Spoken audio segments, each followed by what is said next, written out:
ఒక చిన్న పిల్లాడు నార్త్ కొరియాలో పుట్టాడు. కానీ పుట్టడమే ఆలస్యం. ఏ పాపం తెలియని ఆ బాబుని పుట్టుకతోనే దేశద్రోహి అని డిక్లేర్ చేస్తారు. నార్త్ కొరియా ప్రపంచంలోనే అత్యంత కఠినమైన రూల్స్ వల్ల ఫేమస్ అయింది. వాటిలో కొన్ని రూల్స్ వింటే అసలు నిజంగా ఇలా జరుగుతుందా అని నోరెళ్లబెట్టేస్తారు. అక్కడ ఎలక్షన్స్ జరుగుతాయి, కానీ ఓటు వేయడానికి ఎలాంటి ఆప్షన్స్ ఉండవు. ఓటు కేవలం ఒకే ఒక వ్యక్తికి మాత్రమే వేయాలి. ఒకవేళ వేయకపోతే వారిని డైరెక్ట్గా జైలుకి పంపిస్తారు. అక్కడ టీవీలో కేవలం ఒకే ఒక ఛానల్ వస్తుంది. దాన్ని మార్చడానికి లేదా ట్యూన్ చేయడానికి ఎలాంటి ఆప్షన్ ఉండదు. ప్రపంచంలోనే నేరం చేసినందుకే కాకుండా నేరం చేయాలని మనసులో ఆలోచించినందుకు కూడా జైలుకు పంపించే ఏకైక దేశం నార్త్ కొరియానే. 1945 వరకు దాదాపు 35 ఏళ్ల పాటు కొరియా మొత్తాన్ని జపాన్ పరిపాలించింది. రెండో ప్రపంచ యుద్ధం తర్వాత కొరియా 2 ముక్కలుగా విడిపోయింది. ఒక భాగం నార్త్ కొరియా, ఇంకో భాగం సౌత్ కొరియా. నార్త్ కొరియాపై సోవియట్ యూనియన్ ప్రభావం ఉంటే సౌత్ కొరియాపై అమెరికా ప్రభావం ఉండేది. 1948లో కిమ్ డైనస్టీకి చెందిన కిమ్ ఇల్ సంగ్ను లీడర్గా చేశారు. అలా North Korea Democratic People's Republic of కొరియాగా మారింది. కానీ పేరులోనే తప్ప అక్కడ డెమోక్రసీ అనేది ఎప్పుడు పుట్టలేదు. 1950లో నార్త్ మరియు సౌత్ కొరియాల మధ్య ఒక యుద్ధం జరిగింది. దాన్నే కొరియన్ వార్ అంటారు. యుద్ధం ముగిసినా కూడా వాళ్ల మధ్య ఎలాంటి పీస్ ట్రీటీ అంటే శాంతి ఒప్పందం జరగలేదు. అందుకే టెక్నికల్గా ఈ 2 దేశాలు ఇప్పటికీ యుద్ధ స్థితిలోనే ఉన్నాయి. నార్త్ కొరియాలో పవర్ని కాపాడుకోవడానికి ఇప్పటి వరకు ఒకే ఒక ఫ్యామిలీ పాలిస్తూ వస్తుంది. మొదట కిమ్ ఇల్ సంగ్, ఆ తర్వాత కిమ్ జాంగ్ ఇల్, ఇప్పుడు కిమ్ ఇల్ సంగ్ మనుమడైన కిమ్ జాంగ్ ఉన్ లీడర్లుగా ఉన్నారు.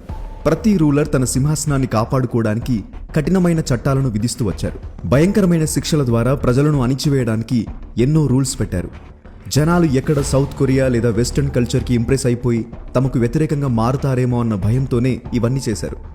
అక్కడి కొన్ని కఠినమైన రూల్స్ ఏంటో ఇప్పుడు చూద్దాం.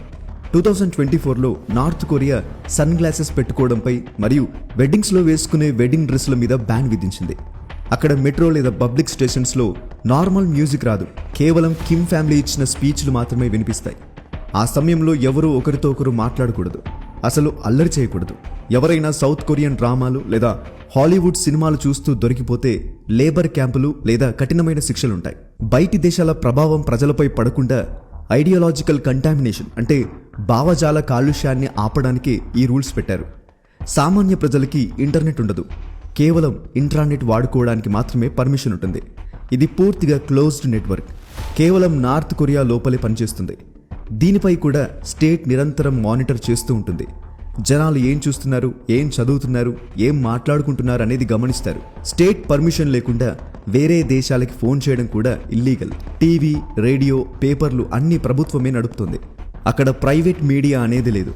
అక్కడి మీడియాలో కేవలం ప్రభుత్వంను పొగడడం, కిమ్ డైనస్టీ గొప్పలు, శత్రు దేశమైన అమెరికా గురించిన నెగిటివ్ ముచ్చట్లే ఉంటాయి. చిన్నప్పటి నుంచే పిల్లల మైండ్లో అమెరికా మరియు దాని మిత్ర దేశాలపై ద్వేషాన్ని నూరిపోస్తారు.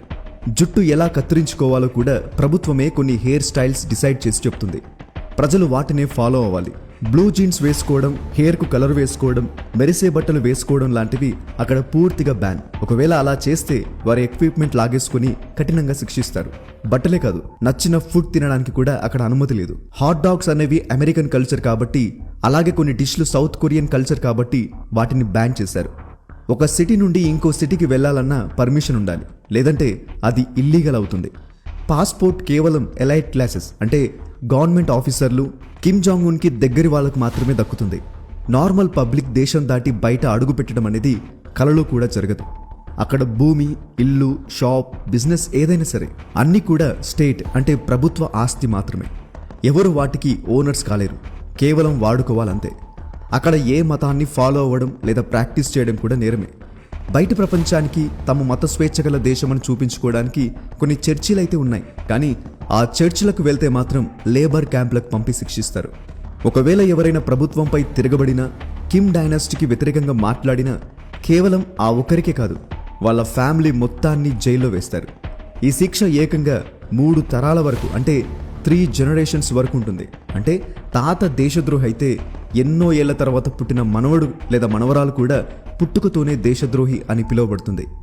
ఆ తిరుగుబాటు చేసిన వాని రక్తం మళ్ళీ కిమ్ ఫ్యామిలీకి వ్యతిరేకంగా లేవకూడదనే ఈ రూల్ పెట్టారు. అక్కడ ప్రతి కాలనీ, అపార్ట్మెంట్స్ చుట్టుపక్కల ప్రభుత్వ గూఢచారులుంటారు. వాళ్ళు అందరిపై నిఘా ఉంచుతారు.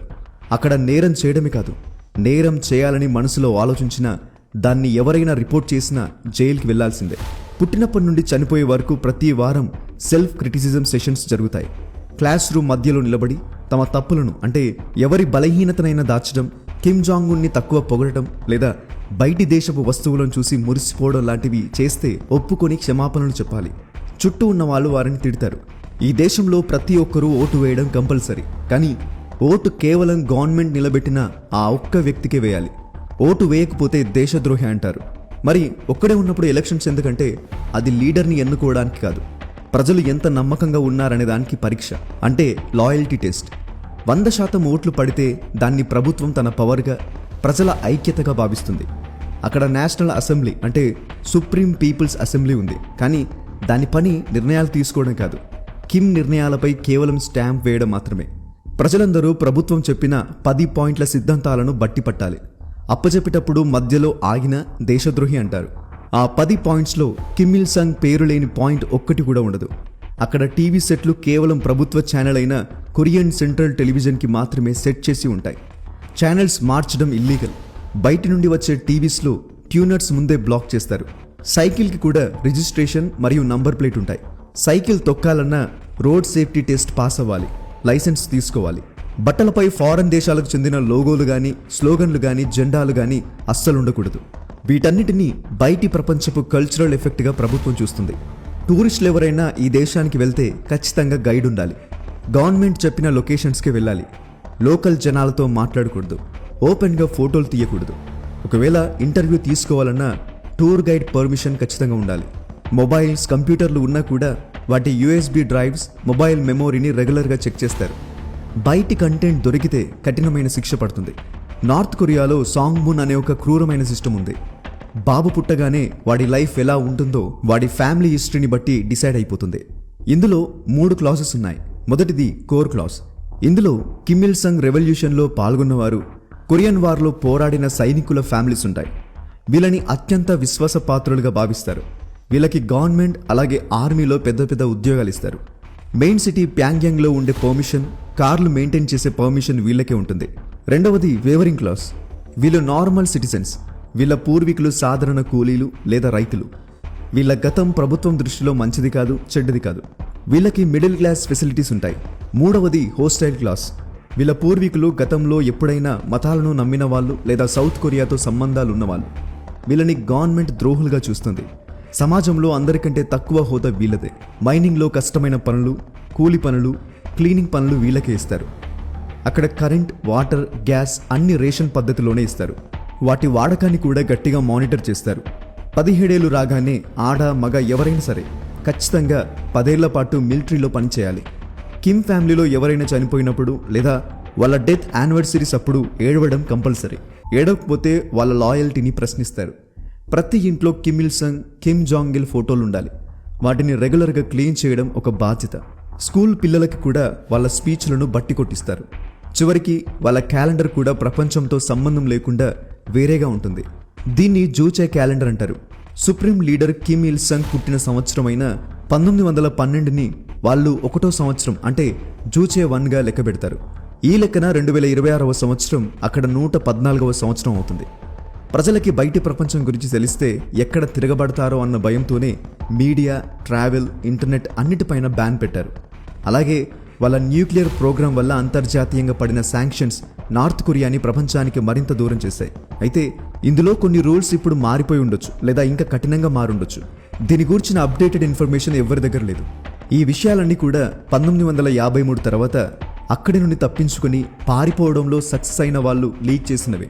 స్పై శాటిలైట్ల ద్వారా లేదా కొంతమంది నార్త్ కొరియన్స్ దొంగచాటుగా వీడియోలు తీసి చైనా ద్వారా USB డ్రైవ్స్ స్మగ్లింగ్ చేయడం వల్లనే ఈ విషయాలు బయట ప్రపంచానికి తెలిసాయి. సో గైస్, చూశారు కదా, ఇవే నార్త్ కొరియాలో ఉన్న కొన్ని విచిత్రమైన అండ్ అతి కఠినమైన రూల్స్. వీడియో నచ్చితే లైక్ చేయండి అండ్ వీటిలో ఏ రూల్ మీకు ఆశ్చర్యాన్ని కలిగించిందో కింద కామెంట్ చేసి చెప్పండి.